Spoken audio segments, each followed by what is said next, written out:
County Board of Commissioners meeting. This is a 1 p.m. Monday, September 8th, 2025.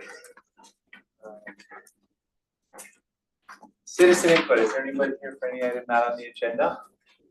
Is there anyone online?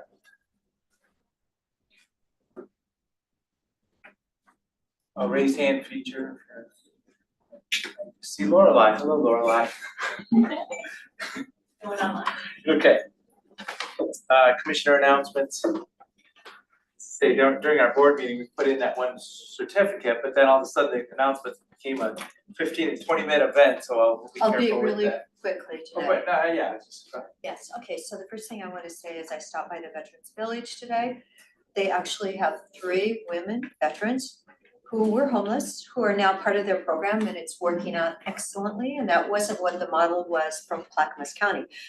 2/3 of all the veterans that have come through the program have actually successfully graduated per my conversation with Dave this morning. So that was wonderful to hear. But then I did hear from Janet Basney, who is the executive director for Advocates for Vulnerable Central Oregonians. And remember, we gave them $100,000 a while ago.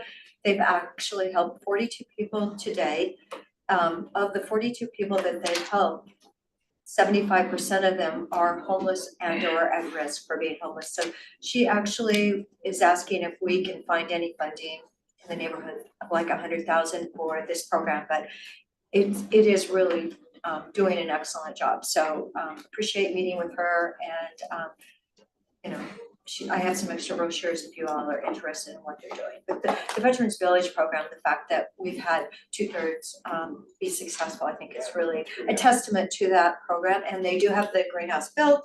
It's not quite operating yet, but it is built. So it's only taken a couple years. Yeah. So I've learned in the high desert, you don't try to farm or do anything in the greenhouse in the dead of winter. But next spring we can get it started.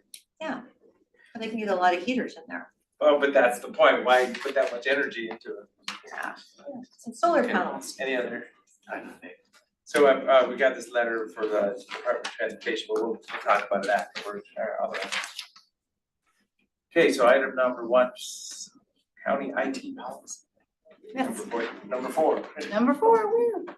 So new policy around the employee profile picture that is in the Microsoft environment. So what would show up in Teams, Outlook, it's only an internally facing picture. In the past, IT has kind of gatekeeped the ability to be able to upload pictures because of potential unprofessional photos or whatnot. So the hope is for creating this policy so that folks do have guidelines and standards around what sort of picture should be uploaded to that area, and that way they can upload it themselves and not rely on IT to do that. So we would open the door for that. If they'd like to, it's not a necessity or a requirement to upload, but if they want to, they can upload it, and just gives them the guidelines around that.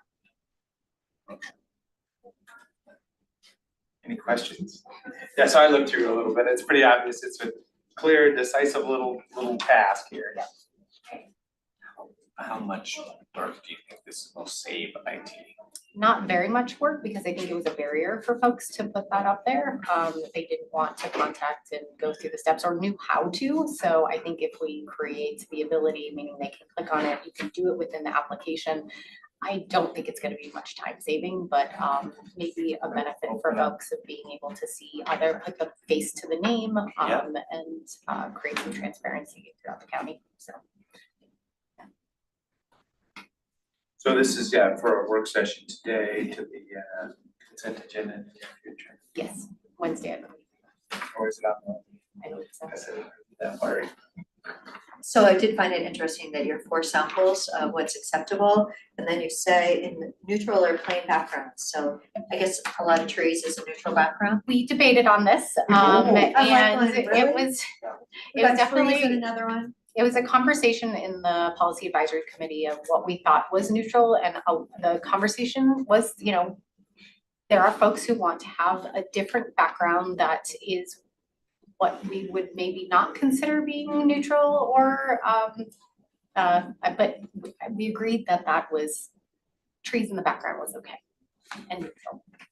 If you include examples of someone with a completely blank wall behind them, because that's clearly unacceptable. It's, yes, But absolutely. these are sort of like, These are the outliers, yeah. these are like, you know, if you're potentially pushing the limits, what is. Yeah.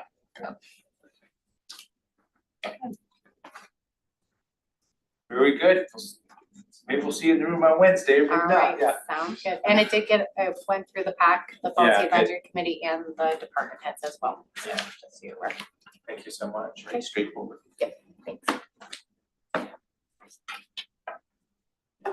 Item number 2, property line adjustment, minor variance.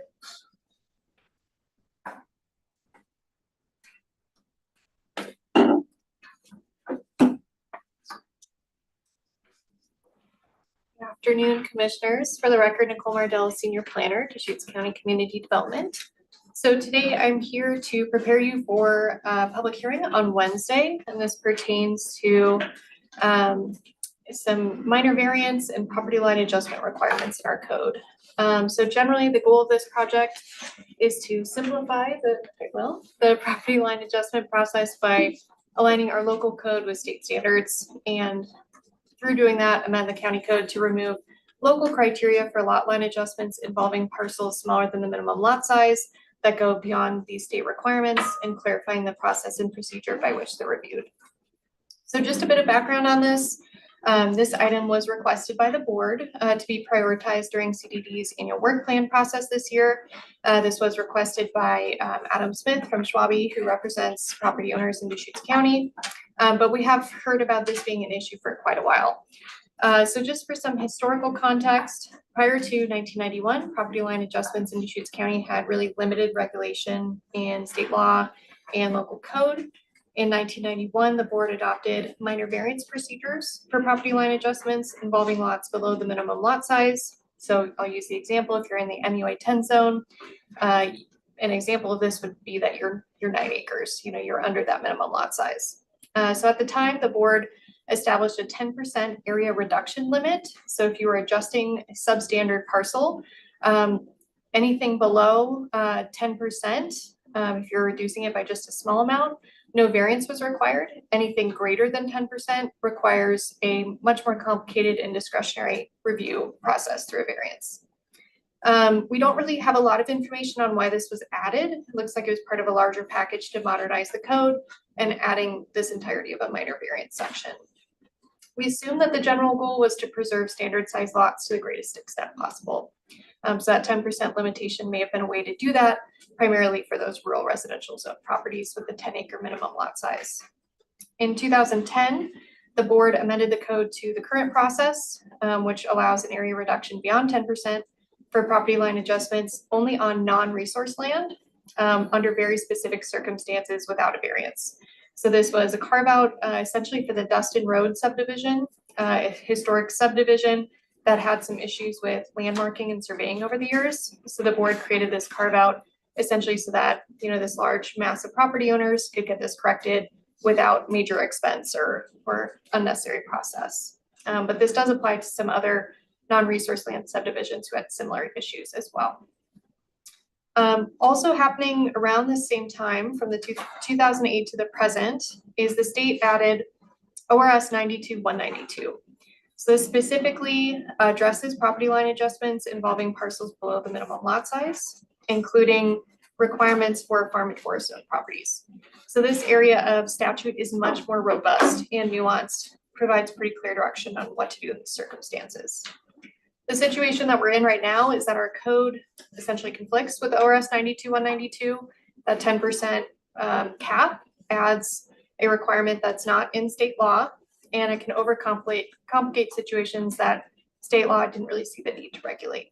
So a common situation that we see is a large property owner, maybe a farm zone property, might have a fence going over the property line, and they want to correct a fence issue with their neighbor. But due to the size of their property, when they're making that adjustment, they might run into that 10% limitation where it's otherwise allowed by statute. So as you heard from Adam Smith and other property owners, we've heard this many times over the years that this is unnecessary. It doesn't really seem to really solve anything beyond that of state law. So the desire is to remove this from our local code and instead directly apply state law. So we're proposing to amend 18132, which is our variance section, and remove those local limitations. Note that property line adjustments involving substandard lots, properties under the minimum lot size are not eligible for variances and they don't require one as long as they comply with ORS 92-192. And then when we'd review them in a staff decision, we'd again directly apply that state law. The Planning Commission had a hearing for this on July 24th. They approved it unanimously. We've received one public comment from Adam Smith, just providing some suggestions for the findings, which we've incorporated, and we have not received any agency comments to date. We're also requesting that the board adopt the package by emergency, as we're aware of several property owners who are interested in moving forward with applications once this code is adopted. So we did include that draft ordinance with the emergency clause in your Wednesday packet for the hearing. And with that, I welcome any questions. I also wanted to note, I did provide in the packet today quite a few examples with different figures. I wasn't planning to go into full detail, but that just shows how ORS 92-192 applies. And with that, I welcome any questions. Yeah, thank you very much for that memo. I think that's interesting. Keeps it real clear in all the scenarios, each one of the things that were outlined there. So I'm not gonna be here on Wednesday, so can the two of them adopt it by emergency then? I believe it's my understanding that emergency adoption can be done by those present when there's at least a quorum. So if there's two present and it's unanimous, it can be approved. It's unanimous of whoever is present, at the quorum that is present. Perfect. Oh, great, I wouldn't wanna stop progress. Yeah, this seems pretty straightforward, and the examples were very helpful. I still had a couple questions. Sure. Can you kind of just characterize the main reasons that people see property line adjustments? Like what are kind of the top three scenarios? Sure. I mean, I might have Will for his Yeah, correct planning sure. expertise. Will, the question was, what are the top three scenarios we see requests for property line adjustments? I think typically it's, you might have a parcel that just doesn't really work for the type of development that you want to see. So maybe you're adjusting it with a neighbor to, trade a rock outcropping with a space that's a little bit easier to develop with a home.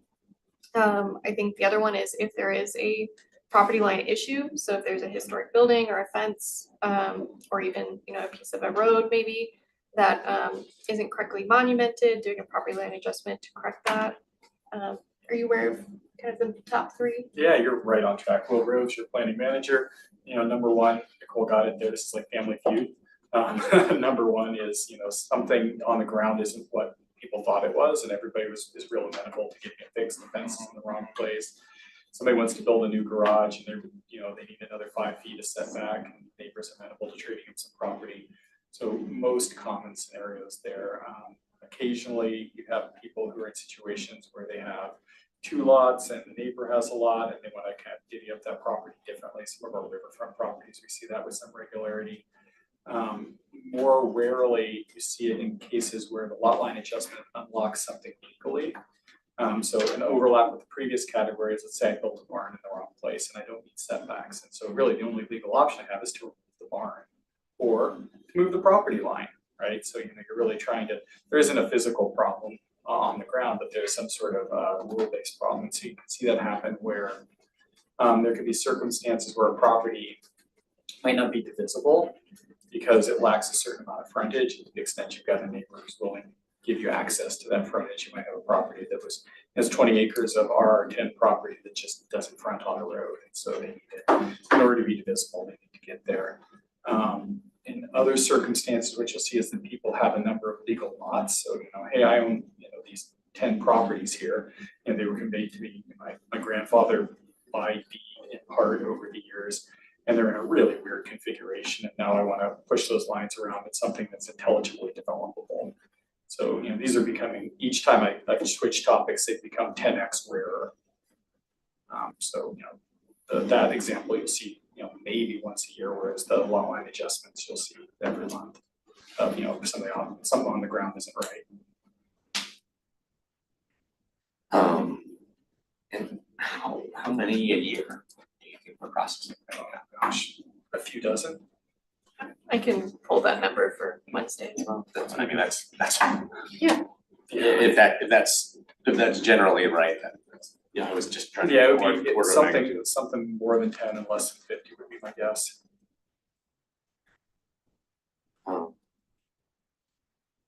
And how much more cumbersome is our current process than this state standard process? It's an interesting question. Actually, the state process, in some ways, our current process, I've tried to characterize this previously, we've talked about it. I've said that you can do some things with lot line adjustments that really violate the spirit of the code. You can, in the early days of lot line adjustments, you could effectively create new lots. You'd think that a lot line adjustment could only move lines, but when you have 3 or more lots, you start playing around with it. You can do some things with geometry that you end up with a 4th lot. You can end up double counting something. So you're like, hey, I get a house for an 80-acre parcel. Bingo, I've got my house. And now the 1-acre parcel next door, I'm gonna lot line adjust 79 acres over to them. They've got 80 acres. Bingo. And the state standards So our standard really was a guard against really it. blunt instrument that prevented a variety of things, and then also prevented a variety of harmless things, adjustments. So your fence is 12% over. Now we've got a problem. And what happened is 192, 192 over the years, particularly kind of in the 2015 to 2012, 2015, 2000 range, really stepped up in terms of lot line adjustments. And what it said is you can't use it as an end run around other obligations. The parcels have to be legal to start out with, they have to be legal to end up with.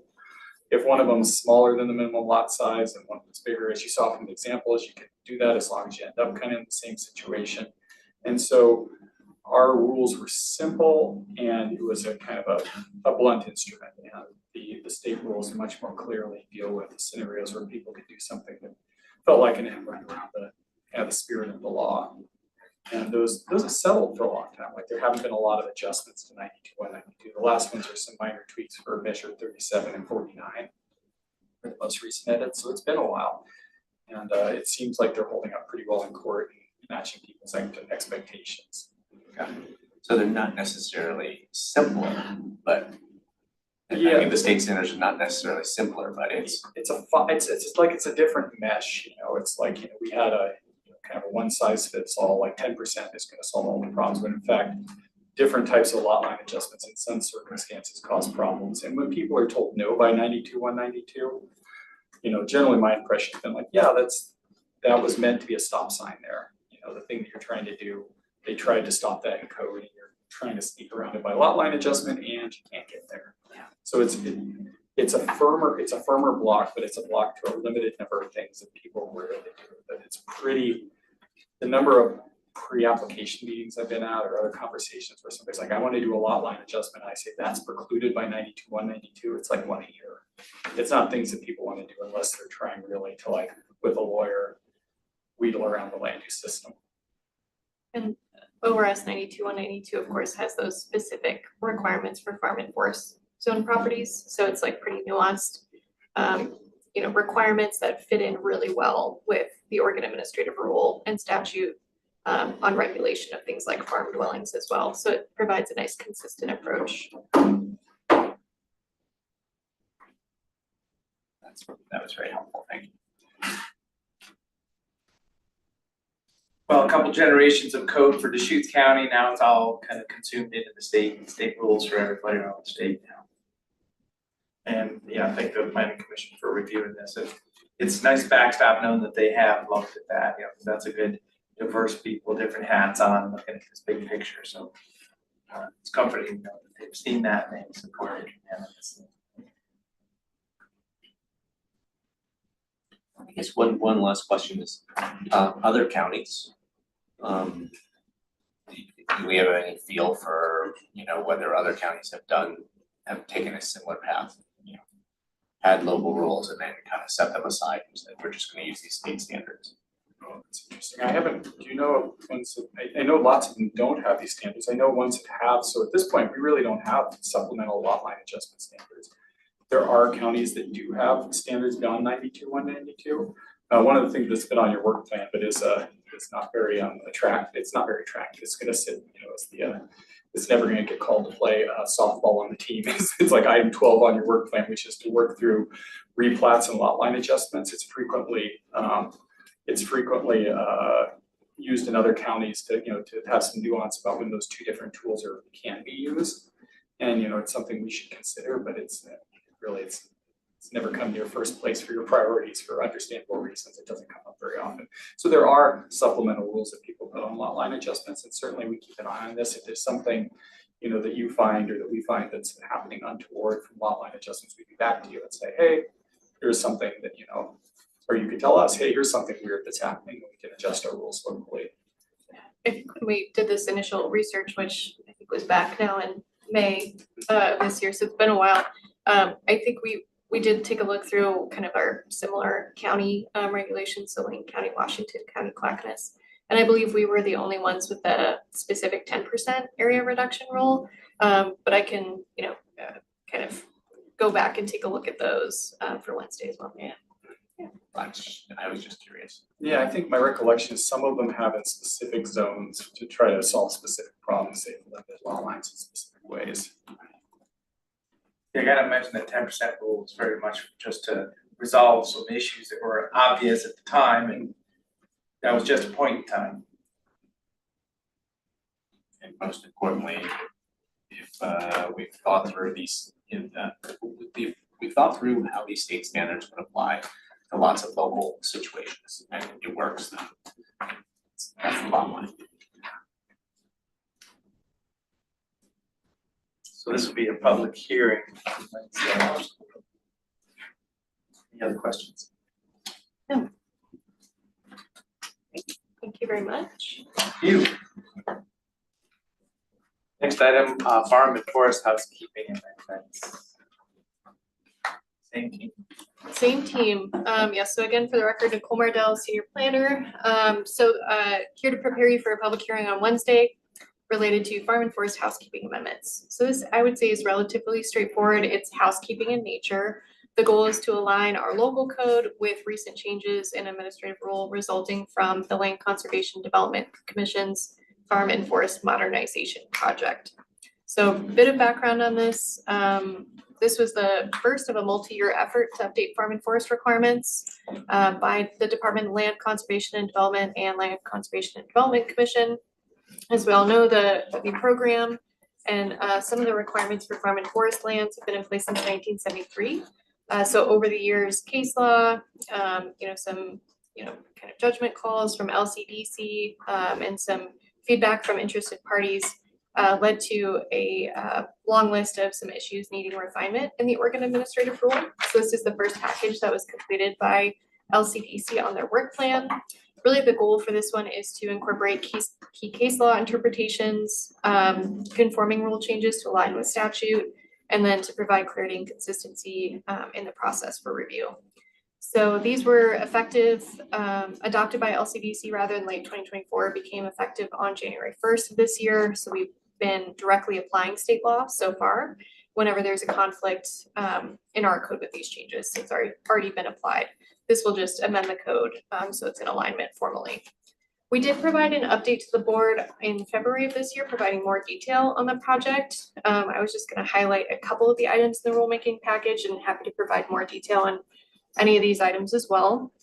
But wanted to note a couple of the key items from case law. There was an update to the farm impacts test. So this is the test that's used for any conditional use in the EFU zone in order to ensure that the use will not force a significant change in farm and forest practices and will not significantly change the cost of farm and forest practices on surrounding lands. So this includes some pretty specific steps for that analysis from case law to ensure that it's sufficient. And the goal of this is that each jurisdiction is applying this in the same way. For agritourism, there are 4 levels of agritourism events and other commercial events related to a farm use. They're separated based on the intensity level, and they all need to demonstrate that they're incidental and subordinate to the existing farm use. So really the change from this is clarifying how to evaluate that specific standard, and again, ensuring that each jurisdiction does it in the same way. Additionally, there is another requirement for the most intensive level of agritourism and other commercial events related to farm uses. And in this most intensive level, Your proposal essentially needs to be found necessary to support the commercial farm uses on the property or commercial agricultural enterprises in the area, and again includes some of the steps to evaluate that sufficiently. Also from case law, there was an update to the definition of private park. So over the years, there have been a variety of different uses approved under this category, everything from a motocross track to a shooting range, paintball course, etc. So this codifies case law to ensure that private parks are defined as areas devoted to low intensity outdoor recreation uses for which the enjoyment of the outdoors is a necessary component or primary focus. So kind of defining, providing more guidance on what falls into that category. In addition, there was some clarity on how to evaluate the income for farm dwellings and farm stands, removal of circular references, and as I mentioned, some cleanup just of things that were, outdated one-time opportunities that may have sunset based on legislation, or, minor tweaks to definitions. The only other one I wanted to mention, there was an update to home occupations in the EFU zone, so clarify that home occupations cannot be more intensive in scale or scope than other uses allowed in the EFU zone and needs to be accessory to the residential use. There were two items that we didn't include in this package that were from the state's process. The first related to farm dwellings in conjunction with cranberry operations, which is not a use we typically see in the county. And the other related to childcare. This included quite a bit of discretionary criteria where the county would have had a chance to add conditions or additional requirements. We felt that that was better as part of a larger childcare amendment package that's on our work plan. So we felt it was outside of the scope of the housekeeping amendments, but will come your way as part of a future project. With that, again, we're proposing to make these changes throughout our definitions, 1804, 1816, the EFU zone chapter, 1836 and 1840 in our forest zone chapter to reflect all these updates. There's a full detailed list on page 2 of the staff memo as well. And I also wanted to note that this is the first of several rulemaking packages anticipated to be adopted by LCDC. So where possible in our code, rather than copying, pasting the text from the administrative rule into our code, we just directly cited the reference so that if there are further changes to a specific section, it'll automatically be updated in the future. The Planning Commission held a public hearing on June 26th, and no testimony was received, no public comments or agency comments to date, and the Planning Commission recommended unanimous approval. So with that, you have a hearing on Wednesday. We also have provided the ordinance and a draft ordinance in your packet for this item as well, although recommending the standard adoption of 90 days. And I welcome any questions. Well, I know that there was a lot of drama around farm stands. Was that part of this rulemaking? That was a separate process. Yeah, so not as part of this package. Still coming. Still coming. So But that- see, it's all the farm stand definitions all been eliminated. So there were some, I would say there's some changes, some like cleanup in terms of farm stands, I believe just generally in some of the references. But the farm stand project being done by the state, that was put on pause by the governor. And my understanding is that they were actually diving into more detail on kind of the specifics of what can be sold at a farm stand. I think in this case, we just had a very specific item related to how to verify income. So it's very much a cleanup item related to farm stands in this particular package. Any idea of what the timeline for that bundle of rules is? It's been formally paused by the governor. So It may never come. potentially, yeah, I'm not sure, Nick, if you've heard. I'll ask her on Friday when I see her. Yeah. Yeah. What I don't understand is this one line that You can didn't end get, up riding next to her and down the horse. oh, I will be definitely, yes. Well, she's going to the luncheon, don't forget. Oh, there you go. Okay, so it says an operator may charge the users of the property a fee that does not exceed the operator's cost to maintain the property, buildings and facilities. So if they have some fabulous location, are you telling me that they can't charge more for that? It's on page 51 in our packet.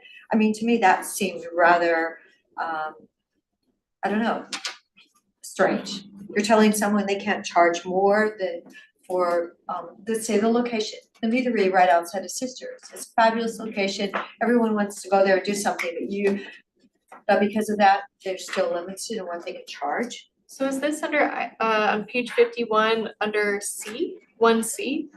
Yes, it is. Okay, so that is actually, it's kind of funny the way that code's laid out. So item C on the page prior 50 is related to farm stands. Then at the end of page 50, it talks about the site for takeoff and landing of model aircraft. So Yes. 1C about charging a fee, that's related to a site for takeoff and landing of model aircraft.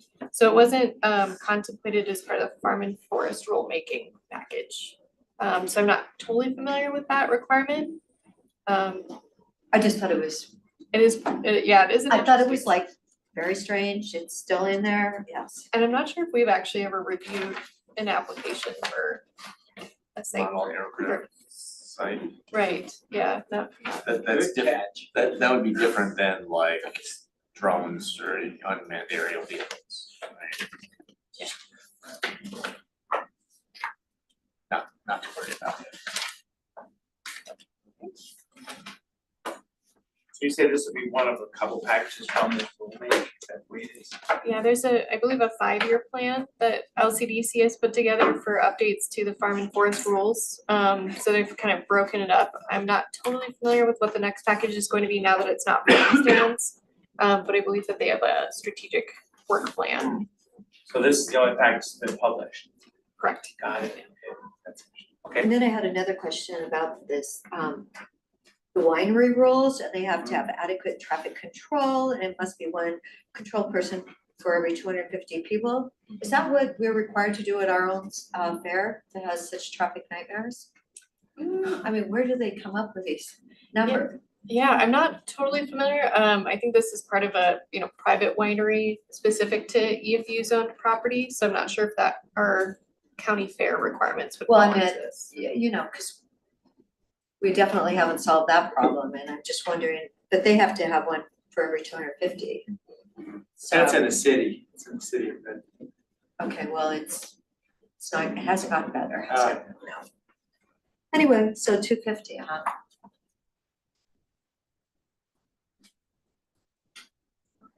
Good, another public hearing for Wednesday. Excellent. Thank you very much, commissioners.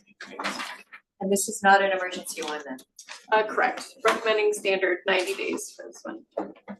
While there's a couple of I don't think this is your right, Nicole, but while there's a couple of CDD folks here, I just wanted to ask, the Eastern Oregon solar rules on Wednesday, I read the staff memo, and it was really difficult for me to visualize what the potentially eligible areas were, and then there was also this kind of thing like, well, there might be 97,000 potentially eligible acres, but if any of those are irrigated with water rights, then they're not. So it's kind of like, could we, I wanted to ask about, could we have a map of those, with those 97,000 acres, and then also have a map of the irrigation district coverage areas? That doesn't mean that anything that falls within an irrigation district, coverage area has water rights, but at least it would help me get a better feel for, how many acres we're really talking about and where they are. Yeah, we struggled with this problem in particular. We thought we're gonna make a great map and got very excited about making a great map. And then it turns out that there were a couple of the parameters of the mapping that we were not able to get GIS layers for. So for example, we don't have a layer that shows where water rights are specifically allowed. So if you have a 10,000 acre property and 2 acres of water rights, it shows it's irrigated. Yeah. And so, certainly we can show you kind of where irrigation districts exist. And for a lot of these rules, simply being in an irrigation district is interesting, for the purposes of some of these rules. There were other parameters in there. I'm not having in my head right now, but there were a couple others that's like to make the map that you really want to see, like where is this actually potentially going to happen? There are some loose pieces, and that's why you're getting this. But we can certainly get to a figure with with the irrigation Yes, districts. just having those two that I mentioned, where the 98,000 acres are and irrigation district boundaries. Yeah, I mean, would be it's helpful, clearly and the at least- intersection is much more refined than that, but for lack of, irrigation districts don't provide us, or we tried to get them, won't provide us with, here's, the lawful irrigation spot. And if you go to the Oregon I think there's like an Oregon Water Explorer, and some districts map it and some don't. Some of them just say, dot this property has water, and others say this is the place of use and is a polygon. So something we very much wanted to provide and got stymied. So we can provide that simpler request easily. Thank you. Well, I was gonna bring that same topic up, the fact that I don't know that I'll have real clarity on there. And Commissioner Dare won't be there, so maybe there'll be more kind of a work session learning about what this big picture is. Is there any pressure or any expectation in this forward? So the big picture. So what happened is that rulemaking was done for solar in Eastern Oregon, and Nick, you may have some familiarity with this. I'm gonna speak generally. If there's corrections or details that you think are important, please jump in. Peter as well. So there was a concern largely by industry groups about the difficulty of putting solar into communities under the existing rule system. And so there was an interest in creating something like a fast lane that for very specific properties, very specific type of projects, it would be easier to site these so that there would be, you'd have to check a ton of boxes, but if you do, you're very likely to succeed rather than the local process, which in the end, you can say, neighbors don't like how it looks. Process is over. So there was an idea of creating a fast lane. And the hope was through that process, the counties were going to be given the opportunity to opt into that. But under significant pressure from the industry, the reverse happened, and counties are by default opted into this. So as of January 1st, if you take no action, someone could show up on January 2nd and make an application under this code. So you're going to be exploring what are really three options. One of them is to opt out of this and say, look, we don't want to make this fast lane available. We like our local process. The existing rules are unmodified and continue to be able to be used. That's lane one. Lane two is, we looked at this and we actually were okay with this, and we're going to take no action and we're going to be opted in. The third option is, and this one's the complicated one to explain, is that we want to engage in a local process where we evaluate lands and select specific lands to be eligible for this in a relatively complicated process that would have mapping, community engagement, significant outlay. If you wanted to go that direction, you would potentially take the choice of saying, let's opt out for now, and with the idea that we would come back under this locally customized version under option 3 that's got a lot of community engagement associated with it. The lands that this applies to, when you actually dial down to it, are relatively limited in Deschutes County. And so I see this primarily, although there's many axes you can see this, as a question about relative local control over these projects. The ability of the Board of County Commissioners to review and condition these projects in ways that seem suitable to the community, or to say, look, solar is really important and neighbors can be a lot. And that, if they check all these boxes, we actually need to allow this without, really giving a lot of neighbor power to these things. Like you've done the stuff you're supposed to do, you're not running farming in Oregon, off you go. So I think that's the big choice, is to be opted in by default and lose a little bit of local control over where and how these things are sited in some circumstances, at the advantage of facilitating solar energy. And the other option is to opt out, at least temporarily or permanently, to say we're not ready to at this point to open that lane up to solar energy folks, companies. So as I say, I this opens up all kinds of questions for me. This isn't an agenda item for today, but this is preparation for Wednesday. And is this like a legislative land use type action, or?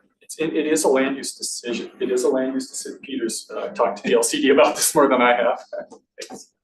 Good afternoon, Commissioners. Peter Gutowski, Community Development Director. It just came out of rulemaking.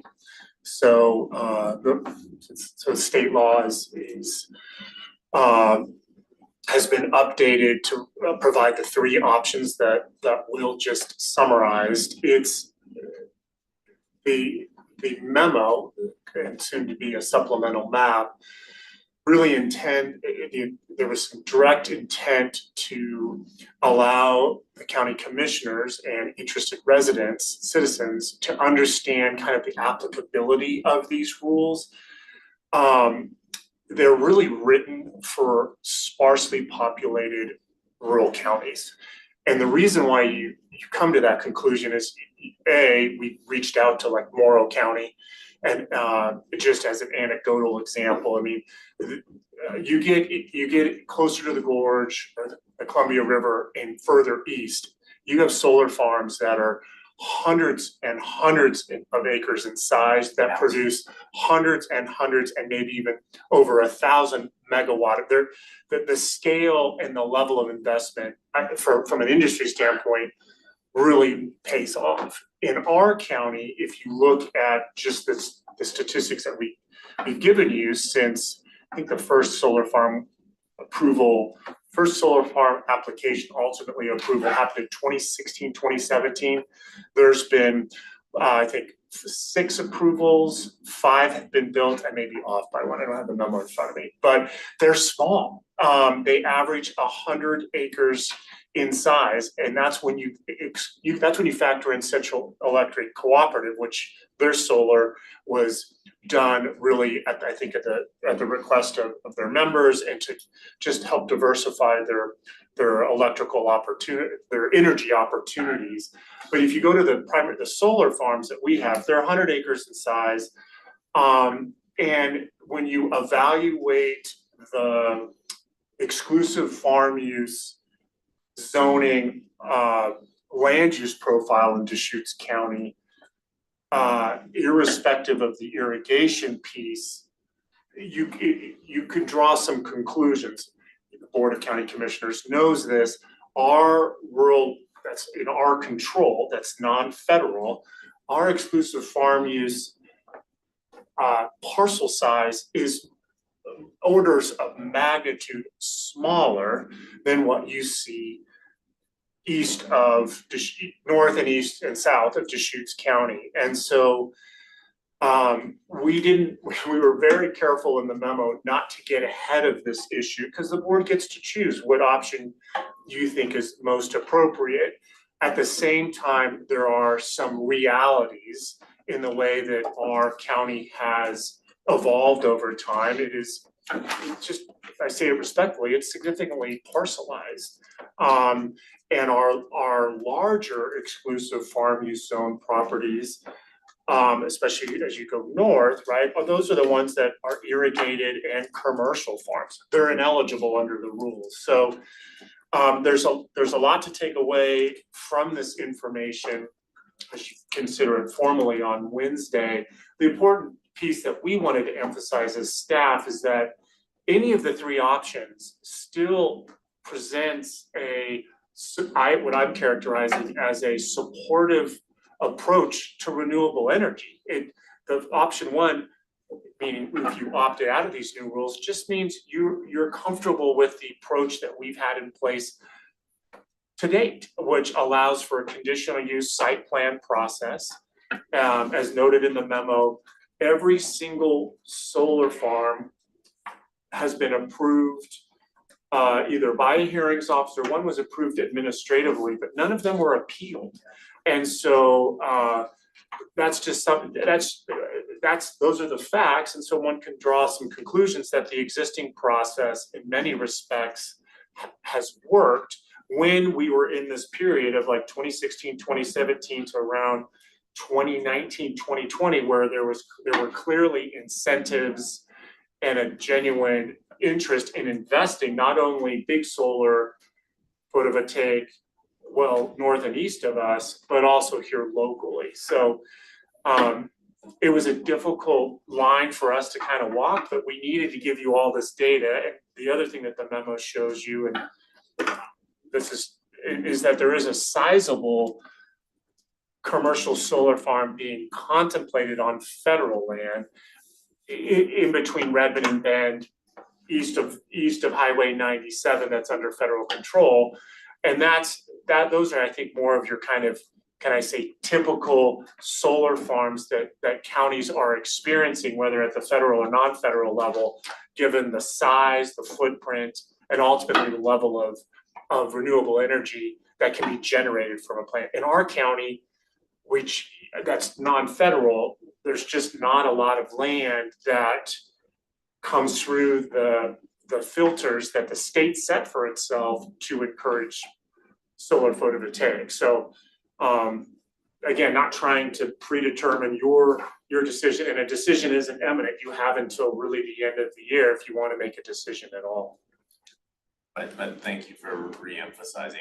I think it is important that in the end, this may not affect that many properties. And with the size thresholds that the state is talking about, it may be irrelevant, right? Because, if it streamlines permitting a little bit for small properties, they weren't facing these thresholds on the size of the solar farms anyway. So that was one more question that would just help me better understand what was in the staff memo before we get to Wednesday, and there's more questions. It talked about a discretionary review under the state, state framework. Like we would have a discretionary review of any application.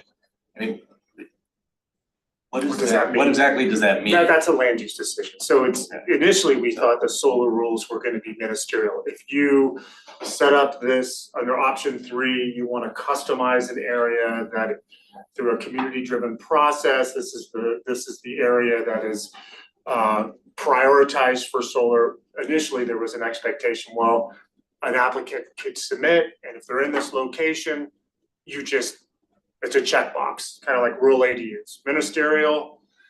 And here's your decision, or your permit. That's not the case. There is some interpretation that is applied to option 2 if we do nothing, and we just find ourselves allowing applicants to come forward, or option 3 with a customized predetermined location. Staff will still have to create a land use application, a fee. There's criteria that have to be evaluated, and so even though the criteria I think is much more cut and dry, so to speak, there is still some interpretation. So there is a land use decision. So presumably someone could appeal an administrative decision to a hearings officer, or it could be appealed to the Board of County Commissioners. That's what we meant by discretion. You're making an interpretation. So that's technically a land use decision, and that decision, if it was super controversial, right, could go to the Land Use Board of Appeals, it could go to the Court of Appeals. But it doesn't mean, it's our discretion to have a review or not. It's referring to the discretion within the review process. Correct. To approve or not. Correct. And it's different than a conditional, it's different than like a review process for a conditional use application. I mean, there's siblings in that conditional use criteria. There's some subjectivity to it, compatibility. But when we reached out to DLCD, we explicitly asked them, like, this still is a land use decision, there's still discretion, and they said yes.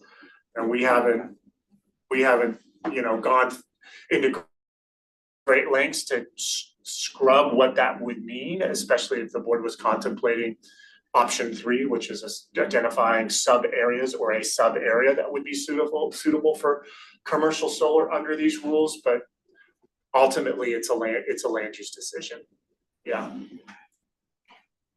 All right. And then any more questions on this? Yeah, and also take a look, and we could, Tanya will be available to answer that, but there's also a provision you'll see that so you've got the EFU category, exclusive farm use, with all those criteria for determining eligibility and options 1 through 3, and then they basically raise the eligibility without having to, they raise the acreage limit for forest zone lands without taking, to site a solar farm without taking an exception to statewide planning goal 4, which is forest lands. That is complicated for Deschutes County, because unlike other counties, predominantly throughout the state, we have some of the most robust Goal 5 wildlife-related inventories that happen to intersect with forest zoned properties. So to take advantage of, we can be more restrictive, not less, but if one wanted to take advantage of that cap, that is a significant work project. Not to say that we can't undertake it, but we would have to go through arguably the most rigorous Goal 5 analysis that a local government has done in some time. So that's a separate category.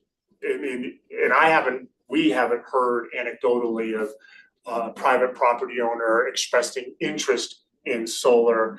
I think in part because much of our forest zone property has a significant canopy associated, but that doesn't mean you couldn't, thin the trees and cut the trees to create a window, literally, of taking advantage of the sunlight. So this was. We have 300 days of sunshine, is that what you're referring to? Well, just more, taking advantage of, how often we get sun and through the right orientation, but the rules are incredibly complex, so we're not surprised that this is kind of a precursor to your conversation on Wednesday. There's a lot to put your arms around. It's an important topic, and a lot of our Eastern Oregon cohorts are considering having these same conversations starting now into the fall.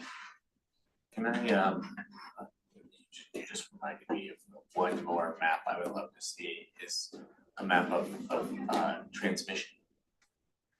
Because, there's a lot of Deschutes County is connected to electricity, but the scale or, the size of lines that are required to intertie, to bring a solar project, the energy production into the grid, it is limited. And so, there may be properties that are eligible in every other way, but if they're far away from transmission, it's just not gonna happen. And one of the criterion I think emphasizes the importance of being within, let's see, 10 miles, 11 miles of one of those major transmission lines. So it's a really good question. That'd be interesting. Yeah, it'd be nice to have that map to look at as well.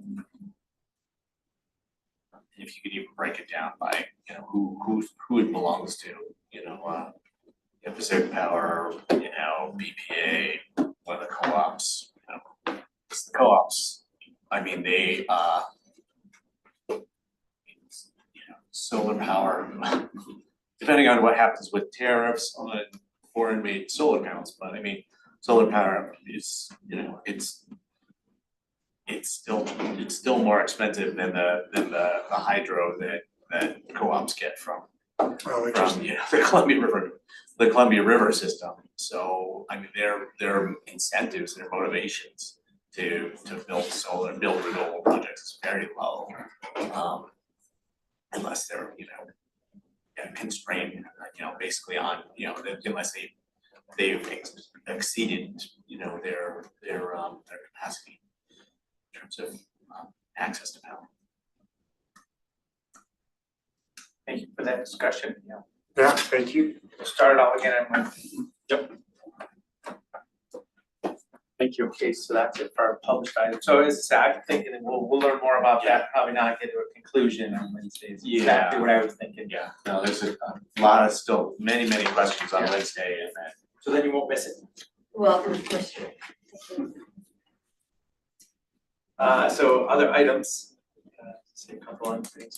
So this Secretary of Transportation letter, this is from NACO legislative efforts. I was just following one of the topics, and they mentioned this in passing. And this was a prepared letter that was scaled down a little bit. Thanks for Jen Patterson to help me get this in this form just to present here. And it's really about next year's transportation package. And it was just a moment to be able to get it to the Secretary of Transportation, US, and then maybe CC the rest of our legislators, just so they understand that we're thinking about next year's transportation package, or You know what? Surface transportation. All in fact. If I could get a copy of this, if we're gonna all sign it, Lori Chavez DeRaver is gonna be riding in the wrap-up parade. And I'm planning on seeing her, so I can hand deliver it to her, and then she can hand deliver it to, Secretary Duffy, and, could maybe help. What do you think? That and a bottle of whiskey, you'll get it right done, huh? No, I will be there. No, supposedly she's gonna be there in the wagon, so, What was it say? It was a little bit longer letter. I no, it's, brought it down a this is, little bit. don't make it any longer. Yeah, This that's is what I perfect. thought. So anyway, I don't know, Brenda, if you can pull that together for me, if we're all gonna sign it, but, There's one specific thing I would love to see added to this, that may be more relevant to us than many of the other things that I mentioned here. And that is, the federal lands access program. I mean, we are talking some years, tens of millions of dollars of federal funding, that we are actually using for maintenance a lot of times. I mean, chunks of Highway 97, Cascade Lakes Highway, hey, there's Chris. Oh, Chris, can you speak to this a little bit? thank The you for importance joining of, us. the importance of FLAP, funding. Yeah, absolutely. Oregon, has tremendous amount of federal lands, and so we're pretty unique, in that matter. And we're the state that gets the majority of FLAP, based on the methodology and how it's distributed, based on the amount of federal lands we have. So yeah, I agree. I'm embarrassed I didn't think of it myself when Commissioner sent me this to kind of put in place. But yeah, mention a FLAP would be, something that would be specific both to our state and our county. We do use FLAP, and we'll be using it for building a portion of Buckhorn here in the next few years, overlaying Three Creeks Road. Skyliners was built with FLAP, and then a lot of chip seal work up in the Cascade Lakes Highway has been done with FLAP. So we've been very successful with that. So it might make this a third page, or we may want to pare it down a little bit. I know we're on a deadline to get this in. This certainly won't be the last opportunity we have as well, to advocate for things federally. This was just the form letter sent out by NACO and others to kind of highlight, what's important to NACO at that level. But FLAP would certainly be important to Deschutes County, as would SRS and PILT, although not a part of the transportation bill, certainly part of the same decision-making influence at the federal level. so why don't we use a smaller font, just to keep it to 2 pages, honestly, and, to add something, a paragraph for FLAP. Well, is FLAP part of this, transportation package, or is that a different path? Is it say that may be a different? I'm pretty sure it's Federal Highway Administration, right? Somewhere tier down underneath there. Yeah, I believe so. There, if not, as a part of the bill, they're frequently included at the same time these things are all pushed through. So, and again, we're advocating for something federally. How we do that and getting it in front of the right decision-making body is, whether it's a smorgasbord or one bill, it deserves mention. Well, it sounds like we're supportive, you're Yeah, talking about no, adding something to it, so it's- I'm not opposed to that, I was just thinking that's true. A lot of money for Deschutes County. So is it a thank you, or we want more, or? I'd say, keep it.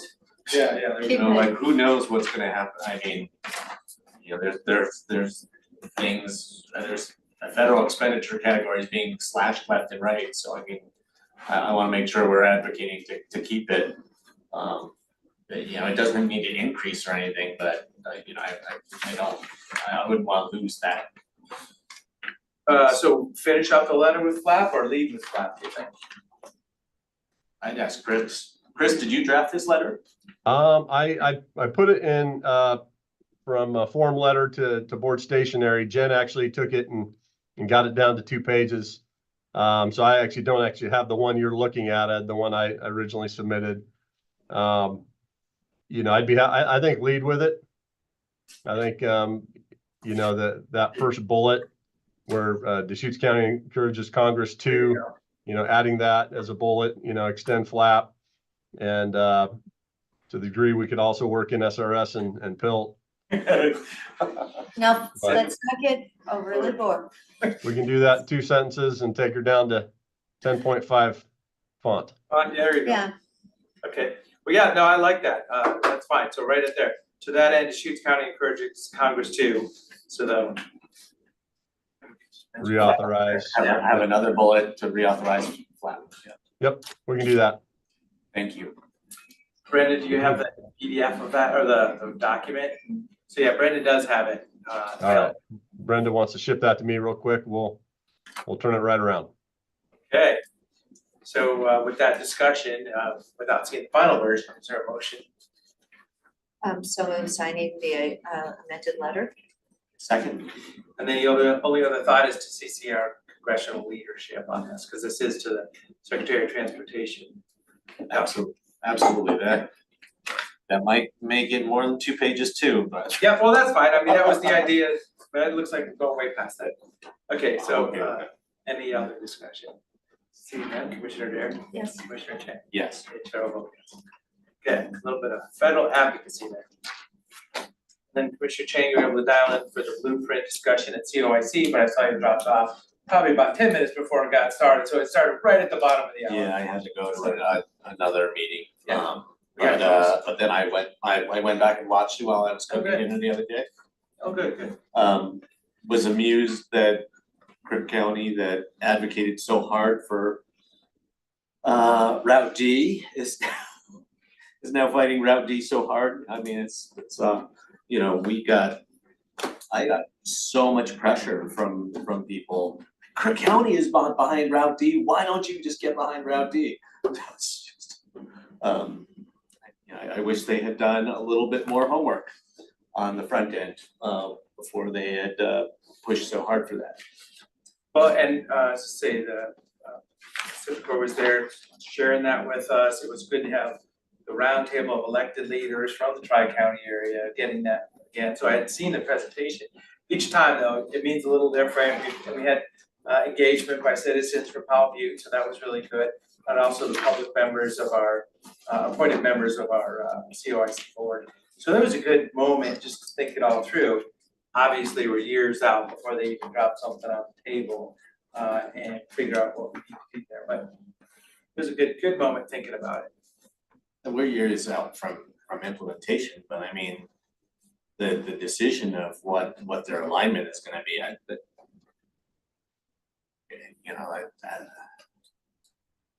imminent's not the right word, but that doesn't seem that far off.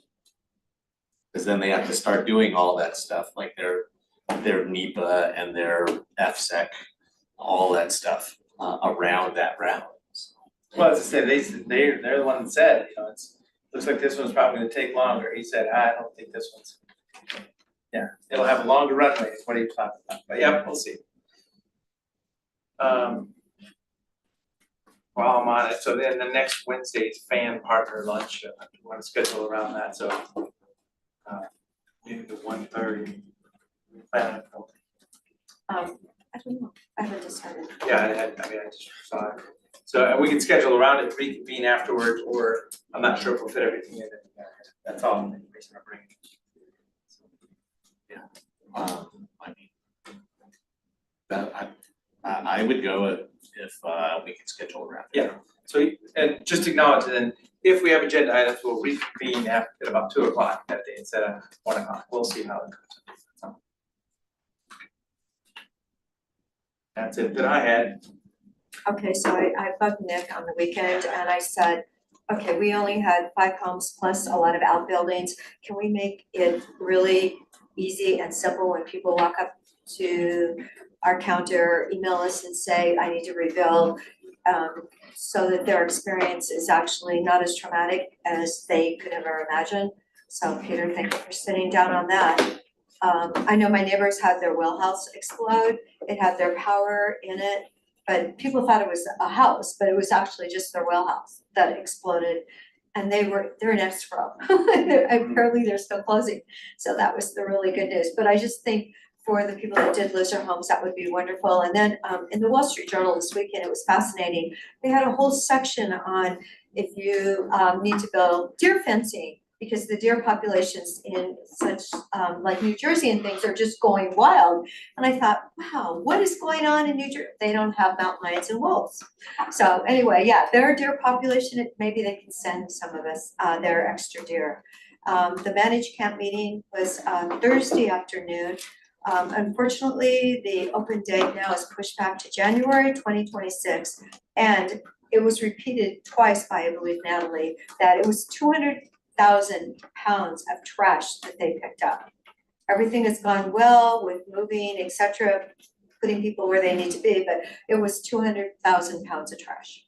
So, you know, a bit excessive. And then the good news was we had Rimrock. We were there for the Rimrock event Friday morning at their Redmond location. Chamber Coffee. Right, they've been in existence, I believe, wasn't it 35 years? It's amazing how many people they help, but they're, you know, they're all over Central Oregon, so they're doing a great job. So you're asking if we can do, If we can do something, because just look at all the people, the 4,000 homes that burned in September of 2020. A lot of those homes still aren't rebuilt, and I mean, those people, we only have 5+ maybe outbuildings. Could we not actually step up and say, hey, I had friends in the Malibu fire that, well, this time, oh my gosh, I know tons of people that have, you know, are going to have to rebuild, and if we could just make it a little bit easier for them. well, as I say, I mean, leaning into it, and I'm sure there's a professional response to anybody that walks in the front door there. What, yeah, it kind of puts me in a spot, or what do we do different?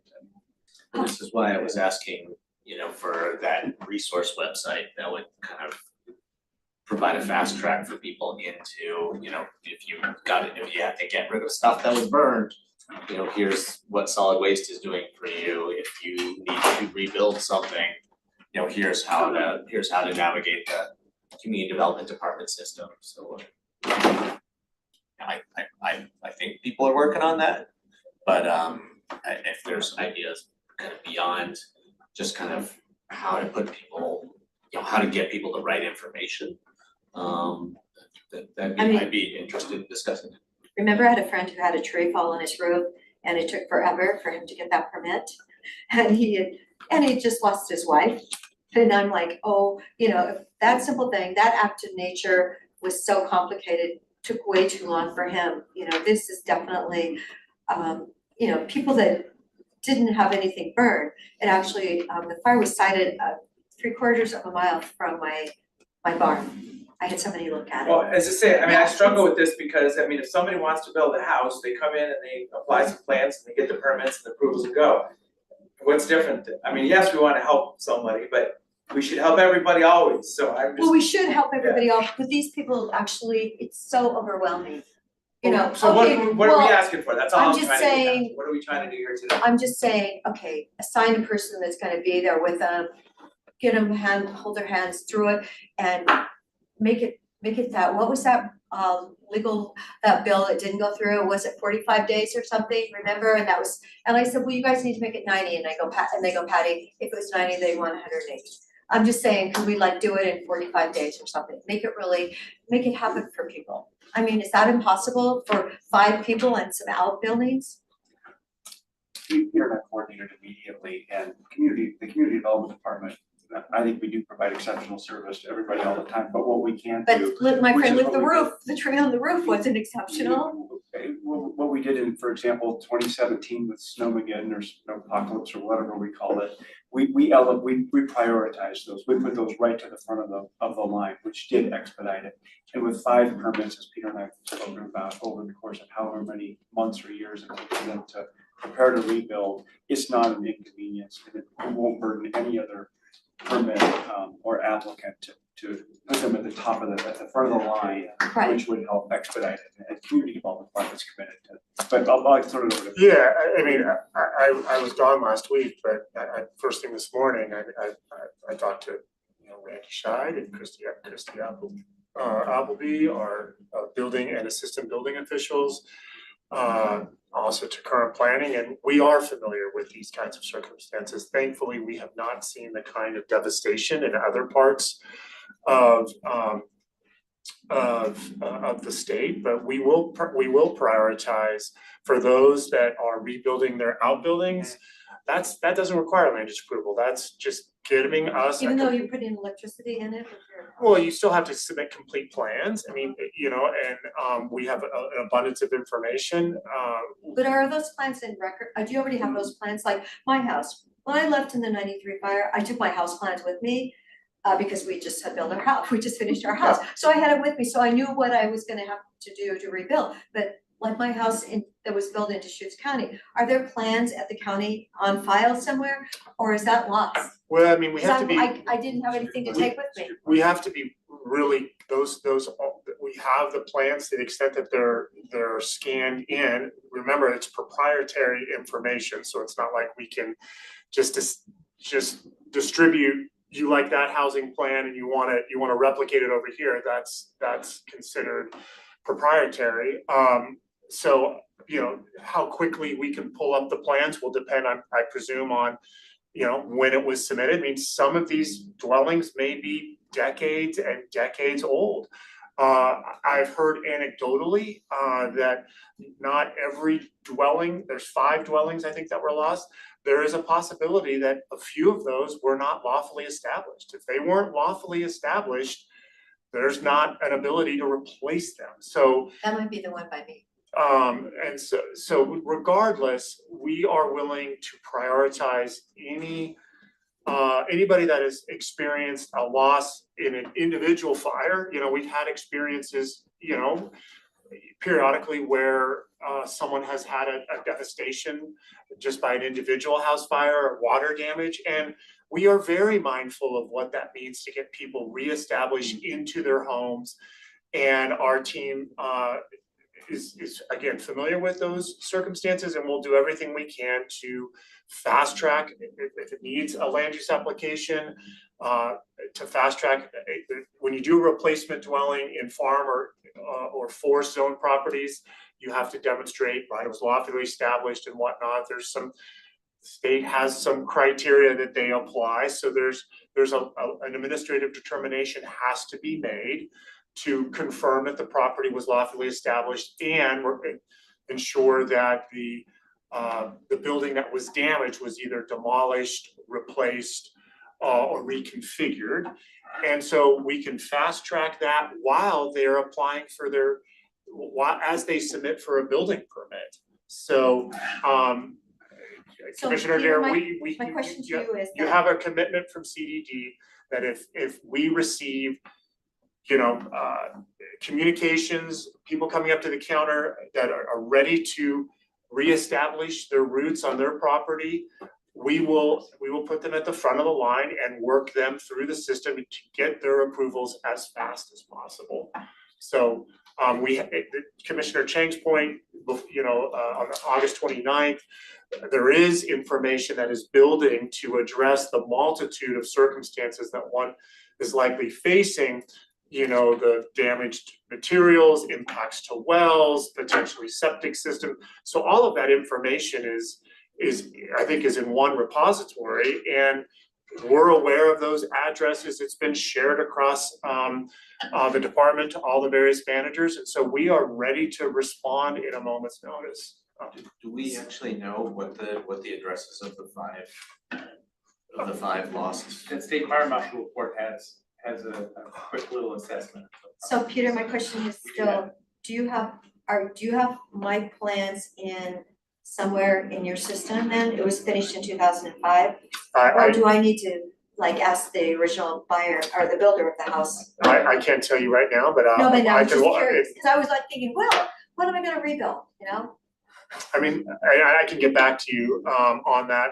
I don't know how long we hold plans, if there's what the archival Yeah, processes are. Ability. To Commissioner Chang's point, the spreadsheet that was shared by the sheriff's office has the addresses. We have the addresses. I'll double check have a manager meeting tomorrow. And just again, to make our team aware of that database, and when any one of these property owners, constituents are ready to rebuild, we will seamlessly work with them to get them reestablished as quickly as possible. And again, it's 5, it's not 500, it's not 5,000 thankfully, so to the extent that there's an opportunity cost on those that are just in the queue as winter is around the corner, it shouldn't impact our current queue. Well, maybe they wanted to do something different last week, and drive through Detroit, you certainly see very, very different homes there than previously existed, so however it works out, they'll be prioritized. I mean, they can always use different building materials, but yeah. Could we just check with Nathan? Recovery being part of emergency management's, service scope. We just check with Nathan, like, these people, the five property owners who lost their dwellings, they're being tracked into all the information that they need. Right? So asking, our emergency manager to do a little bit of outreach to show support and make sure there's kind of a wraparound view of what we can help with. And I'm guessing that he's already in contact with them, but Yeah, we'll learn about that. good for us to just double check. And the spreadsheet that I'm looking at, again, it's 10 days old at a minimum. I mean, have they been notified? There's a column that says that they've been contacted. And there was a note. By the emergency manager or? Well, by I'm the making a fire presumption, but likely by this, I'm assuming the sheriff, since this came from Lieutenant Garabee. But it gives the notification date, the status of the property, the first and last name, the zoning, the address. I put the zoning in, the address. But your question is a good one. We should make sure the spreadsheet is up to Emergency date. managers, wherever they learn about, what kind of support for post-recovery, post-incident. Yeah, I mean, cause we could ask community development to call these folks and tell them about, make sure they know what the process is, but it's quite possible that Nathan's already done that, so But it'd be good to check. another phone call, especially at this time of your life when you're under such incredible pressure and trauma. An extra phone call is really a good idea. Right. Yeah, and that's not something, there's some phone numbers, Well, Whitney just okay. texted Lieutenant Garabee, Okay. he's confirmed, they're in contact, they're working with them. Great. Very, very closely right now, they replied immediately. There was actually a problem with the security company that was hired by the state. And so Nathan is following through on their behavior. And yeah, it was a problem. Yes, Thank you, thanks for bringing that up. well, no, anyway, the managed camp, it's not till January, but and I would need to hear back from Taylor Northwest because they had originally sounded very positive for doing a donation. Was there a discussion during the managed camp meeting about what the operation of the camp is gonna look like? Right, they were going to be working on a code of conduct. They were looking at service providers. Anyway, apparently they've got 13 trailers now in the green area. They successfully helped them move. Thank you, I think, to Deputy Blaylock for being part of that. So, anyway. Was there any discussion about running an RFP or something? Yes, they're working on that. That's all being put together at this moment in time. They're going to refine it, the RFQ. And the good news is, let's see, Oasis Village has 17 in there right now. They had a couple just move out, 27 have been served and 5 have been unsuccessful.